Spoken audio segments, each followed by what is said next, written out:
नमस्कार दोस्तों, ultimate solution bye Shiv में आपका स्वागत है। आज का वीडियो उन विद्यार्थियों के लिए बहुत लाभ पहुंचाने वाला है जिन्हें दशमलव का गुणा करने में असुविधा होती है। साथ ही उन पेरेंट्स को भी लाभ मिलने वाला है जो अपने बच्चों को दशमलव का गुणा करने का आसान तरीका सिखाना चाहते हैं। तो चलिए शुरू करते हैं।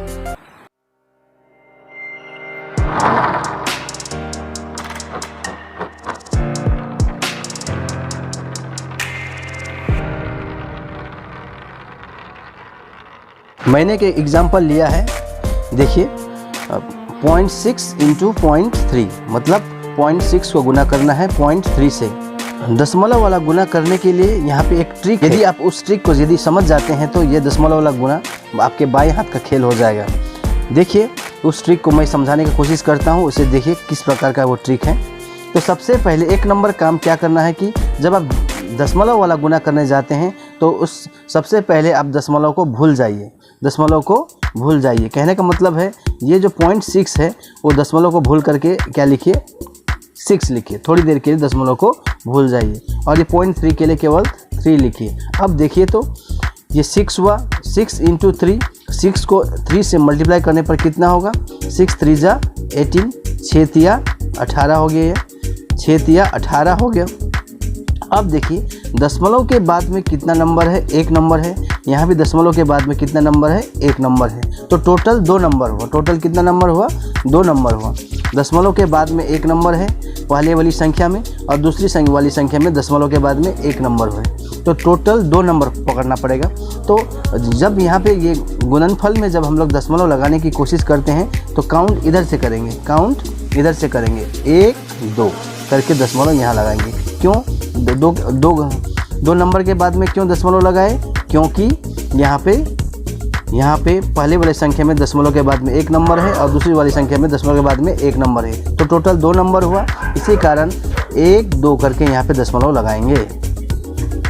तो इसका मतलब हुआ 0.6 को 0.3 से मल्टीप्लाई करने पर ये होगा 0.18। मैंने और एक एग्जाम्पल लिया है, देखिए 1.2 इंटू 1.5। 1.2 को गुना करना है 1.5 से। तो पहले की बात ही सबसे पहले काम क्या करना है कि दशमलव को भूल जाइए, ये 12 लिखिए और इसको लिखिए 15। इसका मतलब हुआ 12 को 15 से गुना कीजिए, 15 दूने 30 का 0, 15 के 15 और हाथ का 3, ये हो गया 18 हो गया। अब देखिए यहाँ दशमलव के बाद में कितना घर था, एक घर मतलब एक नंबर है। यहाँ भी दशमलव के बाद में कितना नंबर है, एक नंबर है। यहाँ पे दशमलव के बाद एक नंबर, यहाँ भी एक नंबर, मतलब 2 नंबर हुआ, 2 नंबर हुआ। तो यहाँ जब आप यहाँ पे दशमलव लगाने के लिए जाएंगे तो इधर से काउंट कीजिए, इधर से काउंट, यहाँ से काउंट कीजिए। तो 1 2 घर के बाद में दशमलव लगा दीजिए। तो इसका मतलब हुआ 1.2 को यदि आप 1.5 से मल्टीप्लाई करते हैं तो इसका उत्तर होगा 1.80। मैंने और एक एग्जाम्पल लिया है, देखिए ये वाला एग्जाम्पल पहले 2 एग्जाम्पल से बिल्कुल अलग है, इसे ध्यान से देखिए। तो पहले की भांति यहाँ पे गुना करते वक्त दशमलव को भूल जाइए। दशमलव को भूलने से कितना होगा, ये 2 होगा और दशमलव को भूलने से क्या होगा, 3 होगा। दशमलव को गायब कर दिया हमने, तो 2 3। अब 2 को 3 से गुना करना है, 2 तिया 6 होगा, 6 लिखे, 2 3 जा 6 होगा। अब देखिए दशमलव के बाद में कितना नंबर है, एक नंबर है। दशमलव के बाद में कितना नंबर है और एक नंबर है। तो टोटल 2 नंबर हुआ। तो हम लोग डेसिमल लगाने जाएंगे तो यहाँ से शुरू करते हैं। तो 2 घर के बाद 2 नंबर के बाद में हमें डेसिमल लगाना है। तो पहला नंबर 6 है लेकिन दूसरा नंबर तो है ही नहीं। तो दूसरे नंबर के बाद में किस प्रकार से दशमलव लगाएंगे, तो वही दूसरा नंबर नहीं है, इस कारण यहाँ पे क्या लगाएंगे, 0 लगाएंगे और दशमलव लगाएंगे, 2 घर हो गया। लेकिन हम जब ये 6 जो था, ये 6 के इधर में 0 नहीं लगाएंगे, 6 के बाएं में 0 लगाएंगे, दाहिने में 0 ऐसा नहीं करेंगे, ऐसा करेंगे। 6 के इधर में 0 लगा कर दशमलव लगाएंगे 2 नंबर बनाने के लिए, 2 घर बनाने के लिए। 2 घर बोलिए या 2 नंबर बोलिए। तो 0.2 को 0.3 से मल्टीप्लाई करने पर कितना होगा, 0.06 होगा। और एक बार समझाता हूँ, 2 तिये 6, 6 लिखे, लेकिन दशमलव के बाद यहाँ पे दशमलव के बाद में एक नंबर था, यहाँ पे दशमलव के बाद में एक नंबर है। टोटल 2 नंबर हुआ। तो जब दशमलव लगाने जाएंगे तो बाएं से काउंट करना पड़ेगा। जब 1 2, यहाँ तो दो नंबर नहीं था, केवल 6 था, इस कारण 2 नंबर बनाने के लिए यहाँ पे हमने क्या कर दिया और 0 लगा दिया और दशमलव लगाए। इसका मतलब 0.2 को 0.3 से मल्टीप्लाई करने पर 0.06 होगा। मैंने और एक एग्जाम्पल लिया है, देखिए 12.12 इंटू 0.01001। तो इसका मतलब है पहली वाली संख्या को दूसरी वाली संख्या से गुना करना है। ये दशमलव वाला नंबर है, तो पहले की भांति ही हम सबसे पहले दशमलव को भूल जाएंगे इंटू 001।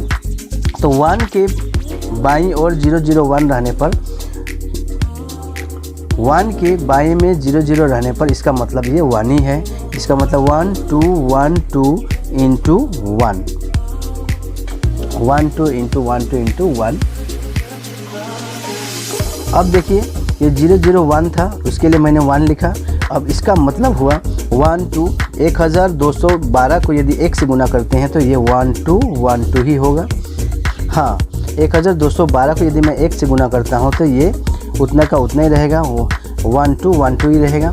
अब दशमलव लगाने की बारी, दशमलव लगाने की बारी सबसे पहले यहाँ देखिए दशमलव के बाद में कितना नंबर है, 1 2, 2 नंबर हुआ, 2 घर है, घर भी बोल सकते हैं। दशमलव के बाद कितना घर है, 1 2 घर है। यहाँ दशमलव के बाद में कितना घर है, 1 2 3 घर है, मतलब 3 नंबर है। तो टोटल कितना हुआ, यहाँ का 2 घर हुआ या 2 नंबर हुआ, यहाँ का 3 नंबर हुआ, टोटल हो गया 5 नंबर हो गया, 5 नंबर हो गया। तो लेकिन जब हम लोग यहाँ पे दशमलव लगाने जाएंगे, गुणनफल में दशमलव लगाने जाएंगे, तो उस समय देखिए तो यहाँ तो 1 2 3 4 ही नंबर हुआ। इधर से काउंट करेंगे, बाएं से इकाई से काउंट करके इधर चलेंगे। देखिए गुणनफल में अब दशमलव लगाने वाले हैं, किस पर लगाएंगे, किस प्रकार से लगाएंगे, 1 2 3 4, 5 घर में लगाना है। यहाँ तो 5 नहीं हुआ, तो यहाँ पे क्या करेंगे, 0 लगा देंगे, उसके बाद यहाँ लगाएंगे दशमलव। तो इसका मतलब ये हुआ 12.12 को 0.001 से यदि मल्टीप्लाई करते हैं तो 0.01212 होगा। तो दोस्तों अब आप ये ट्रिक समझ गए होंगे किस प्रकार से दशमलव वाला गुना करना है। यदि फिर भी आपको समझ नहीं आया है, कहीं पे झिझक है, तो मुझे कमेंट कीजिए, कमेंट बॉक्स में लिखिए, मैं आपको उत्तर देने की कोशिश करूँगा। आपके लिए कुछ क्वेश्चन को छोड़े जा रहा हूँ, इसे सॉल्व कीजिए और कमेंट में बताइए। और यदि नहीं होता है तो मुझे बताइए, मैं ज़रूर सॉल्व करने की कोशिश करूँगा। और इस प्रकार का वीडियो मैं भविष्य में भी लाता रहता हूँ। तो यदि आपको यह वीडियो पसंद आया हो तो मेरे चैनल को सब्सक्राइब और लाइक कर दीजिए। और thanks for watching the video.